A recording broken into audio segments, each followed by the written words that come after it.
नमस्कार। मैं वीरेंद्र कुमार अधिवक्ता और आप सभी यूट्यूब के दर्शकों श्रोताओं को यूट्यूब के चैनल रियल नॉलेज पर स्वागत है। और आज मैं पुनः आप लोगों के समक्ष इस चैनल पर पूर्व की भांति एक संक्षिप्त चर्चा लेकर हाजिर हूँ, एक संक्षिप्त विचार लेकर हाजिर हूँ। और आज मैं एक प्रेरणादायक एक महापुरुष की एक संक्षिप्त जीवनी लेकर आप लोगों के समक्ष हाजिर हूँ, ताकि लोगों को इस महापुरुष की जीवनी से अवगत होकर के, जीवन वृत्तांत से अवगत होकर हम अपने जीवन में प्रेरणा प्राप्त कर सके और अपने दिशा में, अपने जीवन के लक्ष्य प्राप्ति के दिशा में आगे बढ़ सके। तो आज मैं संक्षिप्त में बात करूंगा महान दार्शनिक रूसो के बारे में। और मैंने रूसो के बारे में पहले भी एक संक्षिप्त वीडियो आप लोगों के समक्ष प्रस्तुत कर चुका हूं, इस चैनल पर एक वीडियो दे चुका हूं। और आज मैं पुनः उस महान दार्शनिक रूसो के बारे में संक्षिप्त में मैं पुनः एक चर्चा लेकर, एक व्याख्यान लेकर उपस्थित हूं। तो रूसो, जैसा कि हम जानते हैं कि एक महान दार्शनिक थे। उनका जन्म जिनेवा में हुआ था, जो स्विट्जरलैंड में है और फ्रांस से सटा हुआ है। 1712 में उनका जन्म हुआ था, 28 जून 1712 में। जन्म के समय ही उनका माता का देहांत हो गया। और उनके पिता आइजक रूसो उनका पिता का नाम था, जो बहुत ही अयासी प्रवृत्ति के थे। बचपन से ही नाच गाना में विशेष इंटरेस्ट लिया करते थे। और यहाँ तक कि रूसो का ही शब्दों में रूसो ने अपने जीवन वृत्तांत में लिखा है कि हमारे पिता बचपन से ही हमें अश्लील पुस्तकें और प्रेम कहानियाँ पढ़कर सुनाने के लिए रात रात भर जगाया रखते थे। तो रूसो के यह स्टेटमेंट से यह सिद्ध होता है कि उनके पिता बहुत आयासी थे। और रूसो के बाल अवस्था में ही इस अश्लील प्रेम कहानियों का उसके दुष्प्रभाव पड़ा। बचपन से ही इसके मन मस्तिष्क में इसका दुष्प्रभाव हावी हो गया और वह जीवन पर्यंत इसके कारण इधर उधर भटकता रहा। और अंत में 1778 में रूसो की मृत्यु होती है। मृत्यु से कुछ वर्ष पूर्व, जैसा कि विद्वानों का कहना है, इतिहासकारों का कहना है कि रूसो विक्षिप्त हालत में हो गए थे। कुछ दिन तक, जन्म से कुछ दिन पूर्व तक वे विक्षिप्त हालत में जी रहे थे। उनके सभी मित्रों ने, सही लोगों ने, उनका सहयोगियों ने उनका साथ छोड़ दिया था। वह अपने रोजी रोटी के लिए, निवाला के लिए इधर उधर भटक रहे थे। वो छोटा मोटा नौकरी करने में भी असमर्थ थे। अचानक एक बार की बात है, उसने जेनेवा से भाग करके फ्रांस चला गया। फ्रांस में वहाँ एक पादरी से उसकी मुलाकात होता है और वह पादरी उसे एक स्त्री ईसाई से उनको संपर्क कराता है और उसके संरक्षण में उसे पालन पोषण के लिए छोड़ देता है। वह स्त्री का नाम था मैडम डिवारेंस।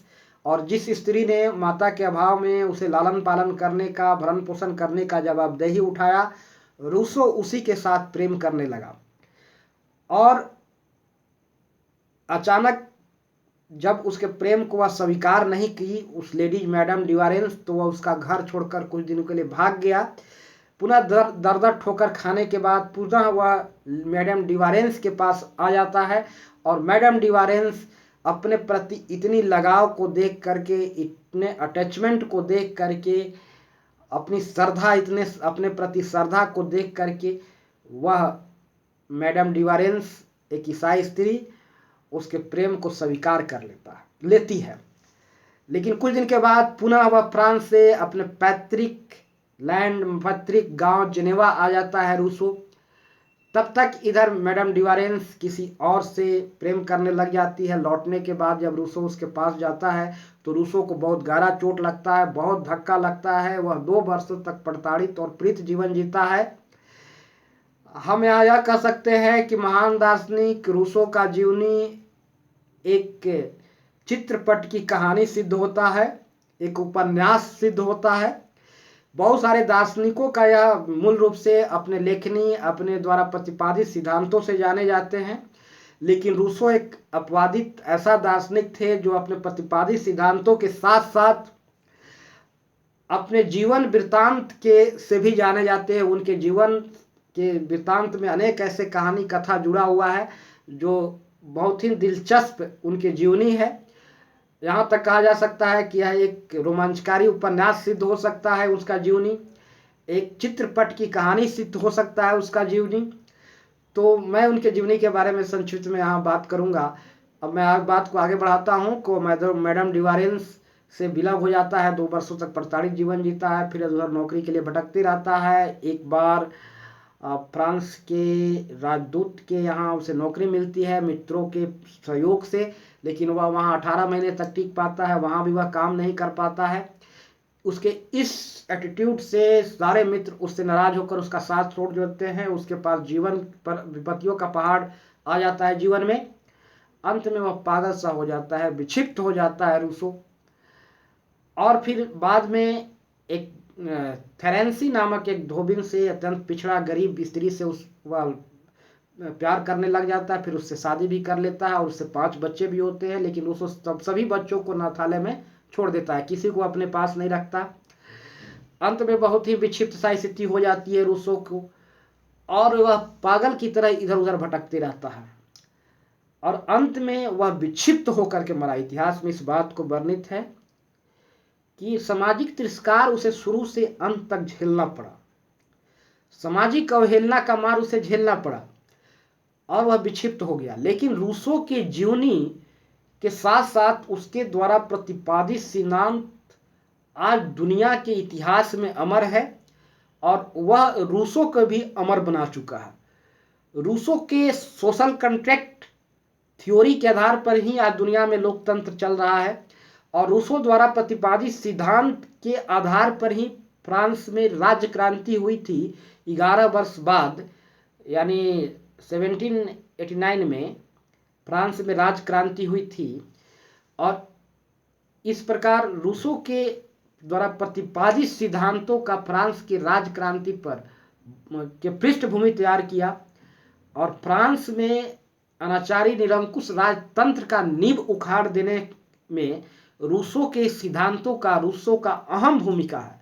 तो रूसो का कार्य भले ही अंत में विक्षिप्त हो गया, विक्षिप्त होकर के मरा, लेकिन रूसो का कार्य अमरत्व प्राप्त कर चुका है और रूसो दुनिया के तमाम दार्शनिकों के लिए प्रेरणा स्रोत बन चुके हैं और तमाम लोगों के लिए प्रेरणा स्रोत बन चुके हैं। तो रूसो एक अत्यंत, रूसो का व्यक्तित्व, रूसो का जीवनी अत्यंत रोमांचकारी है, दिलचस्प है और प्रेरणादायक है, क्योंकि संस्कार ही सब कुछ नहीं है। रूसो का बुरा संस्कार मिला था, लेकिन भीतरी अंतश्चेतना व्यक्तित्व जो भीतर में उसके अंदर का जो प्रतिभा था वह उभार पाने के लिए उतावला था और समय पाकर उभार पाया और पूरे दुनिया में रूसो छा गए और दुनिया के लिए प्रेरणा के स्रोत बने। तो रूसो के यह संक्षिप्त जीवनी से हम लोग को बहुत प्रेरणा मिलता है। इसे हम सबको इस जीवनी को पढ़ना चाहिए और उससे प्रेरणा प्राप्त करना चाहिए। तो आज मैं रूसो के बारे में इतना ही और अपने विचार को मैं अब समाप्त करता हूँ। और सभी दर्शकों से मेरा गुजारिश है कि यदि मेरी बातें पसंद आए तो वीडियो को अधिकतम लोगों को शेयर करें, चैनल को सब्सक्राइब अवश्य करें, वीडियो को अधिकतम लोगों को लोक कल्याण में शेयर करें। तो अंत में सभी दर्शकों को मेरा प्यार भरा नमस्कार। जय हिंद, जय श्री राम।